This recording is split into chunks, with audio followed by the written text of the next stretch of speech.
नमस्कार दोस्तों, Deepak Punia life science YouTube channel पर आप सभी का फिर से स्वागत है। और जैसा कि अपन आरपीसी फर्स्ट ग्रेड की जो कंटिन्यू क्लास लेके आ रहे हैं, और आज इसी क्रम में एक अपने इम्पोर्टेंट टॉपिक लेके आए हैं, फिजिक्स और केमिस्ट्री से रिलेटेड इम्पोर्टेंट यानी 50 इम्पोर्टेंट तथ्य जो कि हर बार एग्जाम के अंदर पूछे जाते हैं, उनसे रिलेटेड अपने लेके आए हैं। तो फिजिक्स और केमिस्ट्री से रिलेटेड जो इम्पोर्टेंट तथ्य हैं वो कौन कौन से हैं यानी एग्जाम की दृष्टि से। तो देखिए, इनमें सबसे पहले जो क्वेश्चन आता है वो आता है रेडियो सक्रियता का मात्रक। तो अपने को पता है रेडियो सक्रियता का मात्रक किसको माना जाता है? क्यूरी को। रेडियो सक्रियता का मात्रक किसको मानेंगे? अपने क्यूरी को। फिर देखिए, नेत्र की रेटिना पर प्रतिबिंब।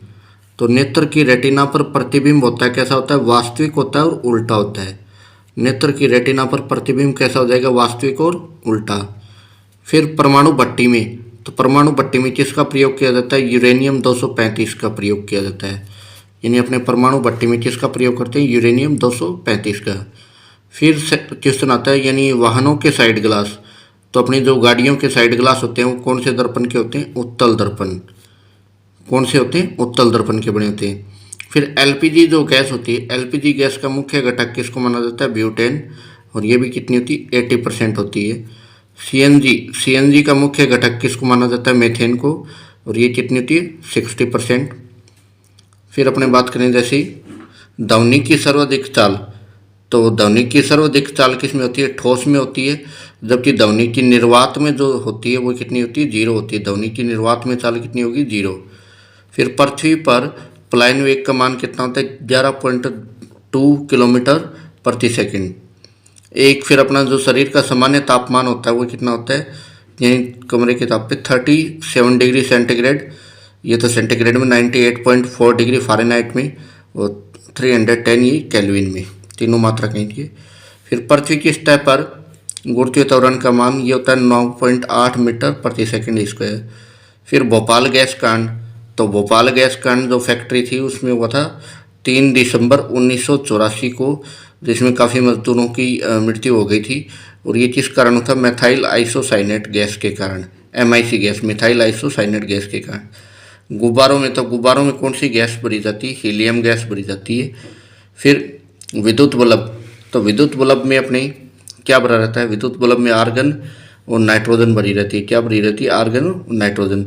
अब यदि ट्यूबलाइट है तो ट्यूबलाइट में क्या भरा रहेगा? ट्यूबलाइट में अपना पारा भरा रहता है और आर्गन भरा रहता है। फिर ट्रांसफार्मर किस पे कार्य करता है? ट्रांसफार्मर अन्योन्य प्रेरण के सिद्धांत पे कार्य करता है। ट्रांसफार्मर किस पे कार्य करता है? अन्योन्य प्रेरण के सिद्धांत पर कार्य करता है। फिर नेक्स्ट आते अपने विद्युत बल्ब में जो फिलामेंट होते हैं, तंतु होते हैं, वो किसके बने होते हैं? ये टंगस्टन मेटल के बने होते हैं। किसके बने होते हैं? टंगस्टन मेटल के। फिर जो कानों की ऑडिबल रेंज है, ध्वनि प्रास है, वो कितनी होती है? 20 हर्ट्ज से और 20,000 हर्ट्ज तक। फिर शरीर का जो ब्लड स्टोरेज अपने मानते हैं वो किसको मानते हैं? Blood bank. वो पलिया को मानते हैं। किसको मानते हैं? ब्लड बैंक पलिया को माना। तो शरीर में रक्त की मात्रा कितनी होती है? 5 से 6 लीटर होती है। फिर जीवाश्म होते हैं, जीवाश्मों की आयु का निर्धारण तो ये कार्बन 14 से किया जाता है। कार्बन 14 से जीवाश्मों की आयु का निर्धारण किससे करते हैं? कार्बन 14 से। फिर अपने बात करें ऊर्जा के जो परंपरागत स्रोत है, यानी अनवीनीकरणीय स्रोत बोलते हैं। ऊर्जा के जो परंपरागत स्रोत है तो वो कौन कौन से होते हैं जिनको नवीनीकरण नहीं किया जा सकता? वो होते हैं अपने पेट्रोल होता है, केरोसिन होता है, डीजल होता है, CNG को भी मानते हैं। फिर गैर परंपरागत स्रोत जो नवीनीकरणीय, जिनको अपने दोबारा नवीनीकरणीय बोलते हैं, उनको बोलते हैं जैसे बायोमास हो गया और बायोगैस हो गई, भूतापीय ऊर्जा, सौर ऊर्जा। अब की बार ये प्रश्न पूछा भी गया है, यानी जो अभी टीचर्स का एग्जाम हुआ था उनमें पूछा भी गया था कि गैर परंपरागत स्रोत, तो ये इसमें नवीनीकरणीय में कौन सा था? बायोमास, बायोगैस, भूतापीय ऊर्जा, सौर ऊर्जा। फिर आनुवंशिक रोग देखते हैं। तो आनुवंशिक रोग अपने कौन से होते हैं? एक तो वर्णनता, कलर ब्लाइंडनेस, और हीमोफीलिया। हीमोफीलिया को साई रोग, खूनी रोग भी बोलते हैं। हीमोफीलिया का अनदर नेम क्या होता है? साई रोग और खूनी रोग। फिर साबुन के बुलबुले का रंगीन दिखना। तो साबुन का बुलबुला रंगीन दिखता है किसके कारण? व्यतिकरण के कारण। साबुन का बुलबुला किसके कारण दिखता रंगीन? व्यतिकरण के कारण। फिर देखिए प्रकाश की सर्वाधिक चाल। तो प्रकाश की सर्वाधिक चाल है किसमें होती है? निर्वात में कितनी? 3 × 10⁸ मीटर प्रति सेकंड। हृदय गति का मापन। तो इनमें देखिए इलेक्ट्रोकार्डियोग्राफ से। और हृदय गति को जैसे पेसमेकर का नियंत्रण का कार्य कौन करती है, पेसमेकर करती है। और उसने एलिसा टेस्ट, तो एलिसा टेस्ट किसके लिए होता है, एड्स की जांच के लिए, एड्स की जांच के लिए एलिसा टेस्ट। और एड्स का वायरस कौन सा होता है, ह्यूमन इम्यूनो वायरस होता है, ह्यूमन इम्यूनो वायरस। और एड्स दिवस कब मनाया जाता है, 1 दिसंबर को मनाया जाता है। आकाश का नीला रंग, तो आकाश का नीला रंग किसके कारण होता है, प्रकीर्णन के कारण दिखाई देता है। आकाश का नीला रंग किसके कारण दिखाई देता है, प्रकीर्णन के कारण। रेगिस्तान में मर्ग मरीचिका का बनना, और रेगिस्तान में जो मर्ग मरीचिका है उसका बनना किसके कारण होता है, पूर्ण आंतरिक परावर्तन के कारण। इसी के कारण जो हीरा है वो चमकीला दिखाई देता है। फिर इंद्रधनुष का बनना, तो इंद्रधनुष का बनना या जो प्रिज्म होता है, प्रिज्म से कलर्ड का, तो वो किसके कारण होता है, वर्ण विक्षेपण के कारण। फिर परमाणु भट्टी में मंदक के रूप में, तो मंदक के रूप में अपने यूज करते हैं भारी पानी को। किसको यूज करते हैं, भारी पानी को। उसके बाद अपने आते देखिए, नेक्स्ट आते हैं ब्लू बेबी सिंड्रोम। नेक्स्ट कौन सा है, ब्लू बेबी सिंड्रोम। तो ब्लू बेबी सिंड्रोम ये किसके कारण होता है, नाइट्रेट की अधिकता से। ब्लू बेबी सिंड्रोम किसकी कारण होगा, नाइट्रेट की अधिकता से।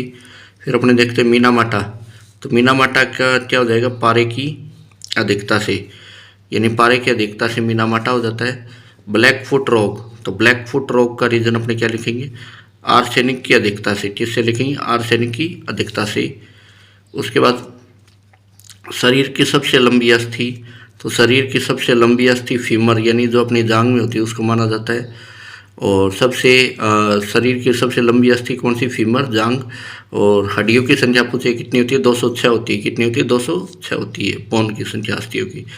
शरीर की सबसे बड़ी ग्रंथि, तो शरीर की सबसे बड़ी ग्रंथि माना जाता है यकृत को। किसको मानते हैं, यकृत को।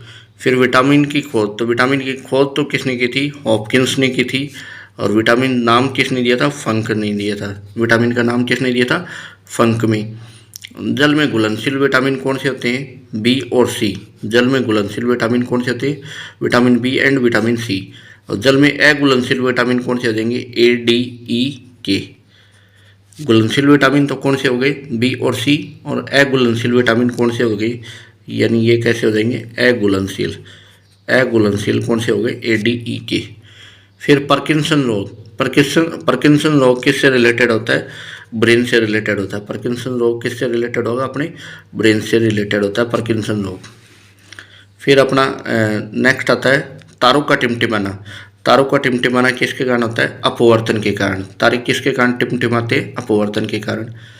कच्चे फलों को पकाने में, तो कच्चे फलों को पकाने में कौन से हार्मोन का प्रयोग किया जाता है, एथिलीन, यानी एथीन गैस का प्रयोग किया जाता है। आरबीसी का कब्रिस्तान किसको माना जाता है, आरबीसी का कब्रिस्तान मानते हैं पलिया को। आरबीसी का कब्रिस्तान किसको मानते हैं, पलिया को।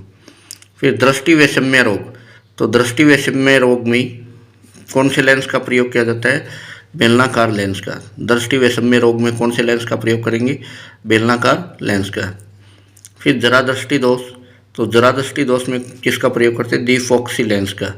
जरा दृष्टि दोष में किसका प्रयोग करेंगे, द्विफोक्सी लेंस का। फिर ये देखिए परम ताप पर गैस के अणुओं का वेग, तो परम ताप पर गैस के अणुओं का वेग कितना होता है, 0। फिर सूर्य ऊर्जा स्रोत, तो सूर्य में ऊर्जा स्रोत में किसका यूज होता है, नाभिकीय संलयन का। सूर्य में ऊर्जा का जो स्रोत है उसमें किसका यूज होता है, नाभिकीय संलयन का। प्रतिरोध का मात्रक, तो प्रतिरोध का मात्रक किसको माना जाता है, ओम को। किसको माना जाता है, ओम को। फिर देखिए लेंस की क्षमता का मात्रक, तो लेंस की क्षमता का मात्रक किसको माना जाता है, डायोप्टर को। लेंस की क्षमता का मात्रक किसको माना जाता है, डायोप्टर को। फिर वर्षा की बूंदें गोल क्यों दिखाई देती है, तो वर्षा की बूंदें गोल दिखाई देती है पृष्ठ तनाव के कारण। किसके कारण, पृष्ठ तनाव के कारण वर्षा की बूंदें कैसी दिखाई देती है, गोल।